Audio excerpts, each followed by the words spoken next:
Apa sih alasannya kok Ustadz Yahya Waloni ini kebal hukum?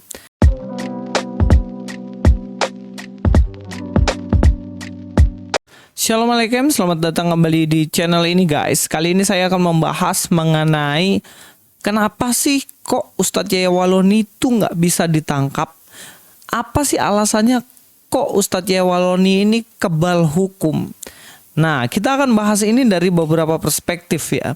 Kalau dari sudut pandangnya Pak Denny Siregar, beliau mengatakan bahwa Ustadz Yahya Waloni tidak bisa ditangkap karena undang-undang atau pasal penistaan agama itu masih sampai di delik aduan. Jadi kalau tidak ada orang yang mengadu, tidak ada orang yang melapor tentang penistaan agama, maka Ustadz Yahya Waloni aman sampai kapanpun. Tidak akan pernah ditangkap sebab tidak ada yang melapor. Untuk lebih jelasnya mari kita nonton videonya. Kalau Yosef Paul Zhang diburu, Desak Made disuruh minta maaf dan akan diproses hukum, lalu bagaimana nasib Yahya Waloni? Kenapa sih dia aman-aman saja sampai sekarang? Ini karena pasal penistaan agama itu masih masuk dalam delik aduan. Dalam artian harus ada yang mengadu dulu ke polisi, baru aduan itu akan diproses secara hukum. Kalau nggak ada yang ngadu, ya polisi nggak bisa proses. Dari sudut pandang Pak Denny Siregar ini jelas beliau mengatakan bahwa kasus penistaan agama yang dilakukan oleh Ustadz Yahya Waloni itu sampai di delik aduan saja. Maka Ustadz Yahya Waloni tidak bisa ditangkap karena nggak ada yang lapor dari orang Kristen. Sehingga nggak bisa diproses. Lalu benarkah tidak ada yang melapor tentang Ustadz Yahya Waloni ini yang mencemarkan atau hate speech atau menghina agama Kristen? Sebenarnya nggak sepenuhnya benar.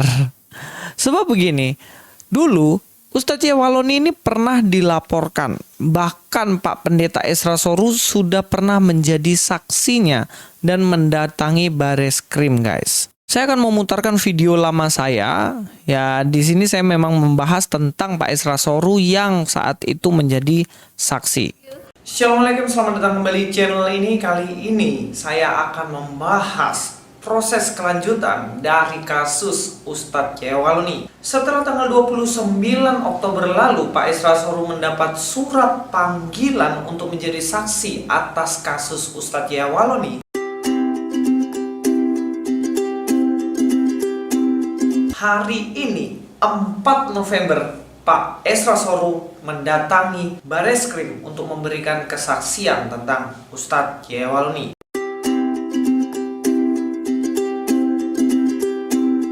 Mudah-mudahan kesaksian yang diberikan oleh Pak Esra Soru ini dapat membuktikan kebohongan demi kebohongan yang dilakukan oleh Ustadz Yahya Waloni, termasuk juga tentang penistaan atas agama Kristen yang dilakukan oleh dirinya. Kalau dari sini sudah jelas banget ya, bahwa sebenarnya Ustadz Yahya Waloni ini udah dilapor, tetapi ya memang nggak ditangkap, nggak diproses sama sekali.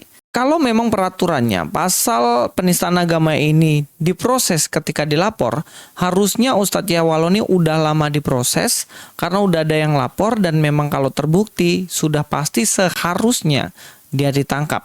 Tapi faktanya sampai sekarang dia masih bisa terus menjelekkan agama Kristen dan tidak pernah diusut sama sekali kasusnya dan juga dia tetap tidak ditangkap.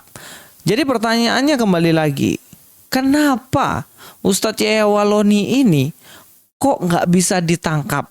Kalau alasannya karena pasalnya yang delik aduan, ya jelas nggak mungkin. Lalu kenapa kok nggak ditangkap sampai sekarang?